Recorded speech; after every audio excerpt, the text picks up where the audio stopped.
Comment suspendre un crédit immobilier? Bonjour à toi, très heureuse de te retrouver dans cette vidéo. J'ai une passion, c'est de parler de budget, d'économie, de finances, d'astuces pour dépenser moins, d'épargne et d'investissement. Si ma chaîne te plaît, n'hésite pas à t'abonner en cliquant sur le bouton rouge juste en dessous pour ne rater aucune de mes vidéos.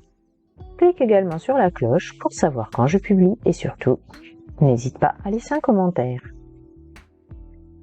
Comment suspendre un crédit immobilier? Quels sont les crédits immobiliers concernés par le report d'échéance? Il y a les prêts immobiliers à taux fixe, les prêts immobiliers à taux révisable et les prêts immobiliers à taux mixte.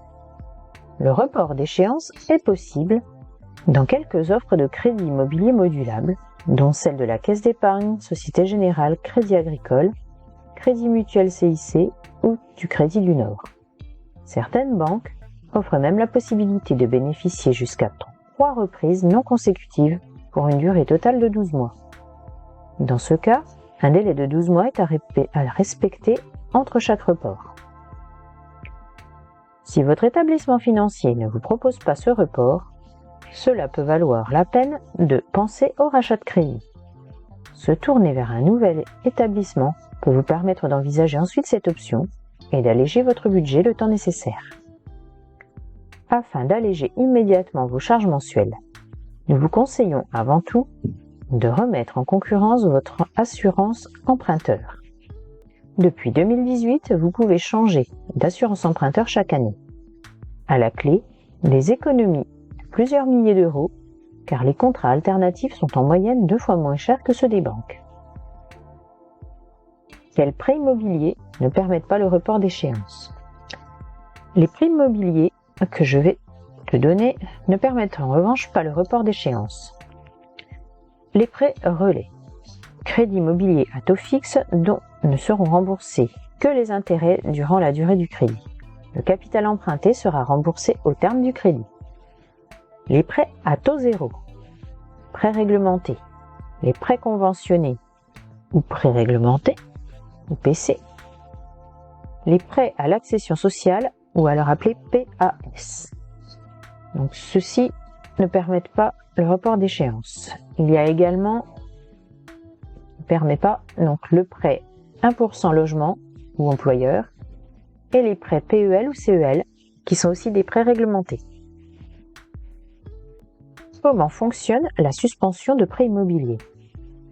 Il convient de vérifier si les clauses de votre contrat de prêt prévoient cette facilité et d'évaluer l'importance de vos difficultés financières. C'est ce calcul qui déterminera si vous avez besoin de reporter une ou plusieurs échéances. Si vous activez le report d'échéance, les mensualités reportées seront à payer à la fin du crédit. Alors, votre crédit s'allongera d'autant de mois que vous avez reporté l'échéance. Votre banquier établira et annexera un avenant au contrat de prêt initial, sur lequel vous trouverez toutes les conditions concernant votre report. Après la mise en place du report d'échéance, un nouveau tableau d'amortissement vous sera remis, vous indiquant le montant et la durée de votre prêt. Faut-il choisir un report partiel ou total des échéances? Le report simple ou partiel des échéances de prêt immobilier.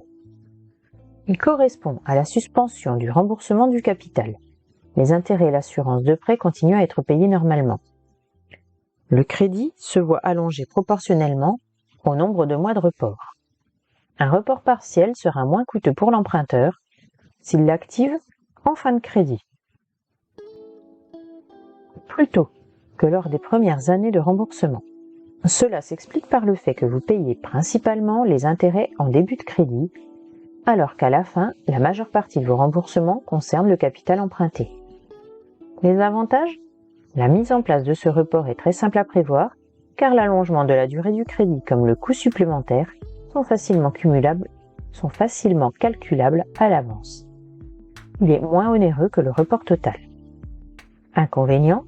Le report partiel n'est pas la meilleure solution pour regagner beaucoup de trésorerie, surtout en début de crédit.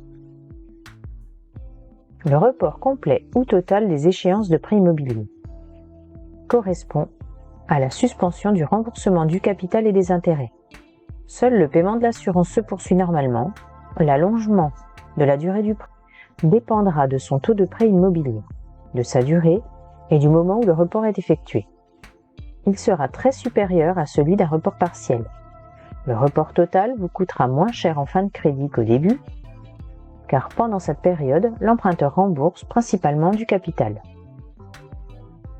Le coût supplémentaire sur le crédit qu'entraîne le report complet dépendra de l'allongement provoqué par ce report total. Il sera toujours très supérieur à celui d'un report partiel, car les intérêts sont payés à la banque se cumulent. Car les intérêts non payés à la banque se cumulent et génèrent à leur tour des intérêts supplémentaires. L'avantage, un solide pouvoir d'achat sur quelques mois uniquement, dû au fait de ne payer que les cotisations d'assurance. L'inconvénient, une suspension du remboursement d'un prêt de quelques mois peut allonger votre prêt en année. Soyez extrêmement vigilant. Combien coûte une suspension de crédit immobilier ? Le service de report d'échéance est gratuit. Votre établissement prêteur ne peut vous facturer de frais de dossier. Cependant, il faut être extrêmement conscient que le fait de reporter une ou plusieurs échéances augmentera la durée et donc le coût final de votre prêt. Cette solution n'est donc à appliquer qu'en cas de difficultés financières momentanées et en aucun cas en option de confort ou pour pallier à une situation financière susceptible de s'aggraver. L'étude de votre tableau d'amortissement vous permettra de connaître le coût total de cette opération ainsi que les nouvelles modalités de remboursement. On parle de report d'échéance. Cependant, ce n'est pas parce que votre crédit sera suspendu pendant 4 mois par exemple, que ces mensualités non payées seront reportées à la fin du crédit et que par conséquent, la durée de votre crédit se verra simplement allongée de 4 mois. C'est un peu plus complexe. La prime pour l'assurance de prêt doit continuer à être payée même pendant la période de pause, ce qui signifie que pour une durée de crédit allongée, des charges supplémentaires viendront aggraver le coût total du crédit. Explication. Exemple d'un couple souhaitant faire un report de mensualité de 8 mois. Nos 3 conseils en cas de difficulté avec un crédit immobilier. Préférez une baisse de mensualité à un report d'échéance. Si vous avez souscrit un prêt immobilier modulable, négociez avec votre banquier une baisse des mensualités plutôt que de mettre en place un report serait non seulement plus simple, mais surtout moins coûteux.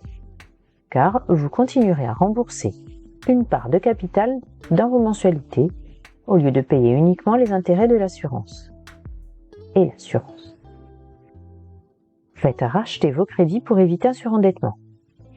Si vous faites face à des difficultés financières qui risquent malheureusement de durer dans le temps, et que votre taux d'endettement vous pousse peu à peu dans les bras de la Banque de France pour y être fiché, le rachat de crédit immobilier peut être une solution intéressante, non seulement financièrement parlant, mais qui peut aussi vous éviter le surendettement et tous les problèmes qui vont avec, huissier de justice, fichage, etc. Évitez la déchéance de votre contrat en saisissant le juge des référés. Il n'est pas rare que la banque refuse la suspension des échéances ou mette en place dans des conditions bien trop restrictives. De même, après seulement 2 ou 3 échéances impayées, il est d'usage que les organismes de crédit prononcent la déchéance du contrat de prêt. Ils sont malheureusement dans leur droit, car le contrat de crédit IMO prévoit cela dès la première échéance impayée. Cependant, il y a un moyen d'éviter cette déchéance. L'article L313-12 alinéa 1 du Code de la consommation, qui concerne les crédits à la consommation dont le montant est inférieur à 75 000 €, ainsi que les crédits immobiliers. Cet article dit « L'exécution des obligations du débiteur peut être, notamment en cas de licenciement, suspendue par ordonnance du juge d'instance dans les conditions prévues aux articles 1244-1 à 1244-3 du Code civil. » Autrement dit, en cas de licenciement ou autre aléa indépendant de votre volonté, et en mettant en avant votre bonne foi ainsi que la réalité des difficultés rencontrées et le caractère temporaire, il est donc possible de saisir le tribunal d'instance afin d'obtenir un délai, maximum 2 ans. Pendant ce délai, aucune échéance ne sera due. Vous pourrez en outre solliciter que pendant ce délai, les sommes ne produisent pas d'intérêt. Évidemment, cette demande sera soumise à l'appréciation des juges. Il est conseillé de saisir le juge des référés et de demander une assistance juridique dès les premières difficultés pour plus d'efficacité. Suspendre un crédit immobilier pour vente du bien. En cas de vente d'un bien immobilier en cours de remboursement et d'achat d'un nouveau logement pour lequel l'acquéreur fait appel à un emprunt bancaire, ce dernier verra ses charges augmenter, surtout si le premier bien n'a pas encore trouvé preneur. En effet, l'emprunteur devra rembourser le prêt initial et rajouter le coût du deuxième emprunt. Pour éviter cette situation, le premier réflexe des emprunteurs sera de faire une demande de suspension, donc un report du paiement des mensualités de leur crédit immobilier sur une période de 1 à plusieurs mois jusqu'à la vente du bien immobilier initial. Une fois ce dernier vendu, la somme de la vente soldera le premier emprunt.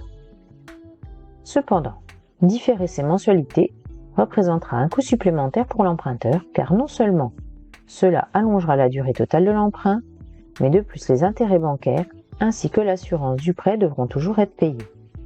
Dans le cadre d'une vente d'un bien, la suspension provisoire du prêt n'est donc pas la solution la plus avantageuse d'un point de vue financier.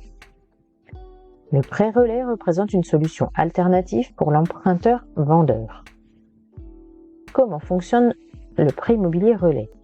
Ce type de prêt permet à l'emprunteur vendeur d'acheter un autre bien immobilier en attendant la vente du premier.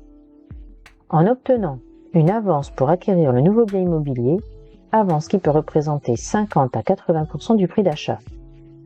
Si cette solution évite à l'emprunteur de rembourser 2 crédits immobiliers en même temps, il faudra cependant vendre relativement rapidement le premier bien, car le prêt relais ne peut s'étendre sur une durée que de 12 à 24 mois. Et voilà pour la suspension d'un crédit immobilier. J'espère que cette vidéo t'a plu.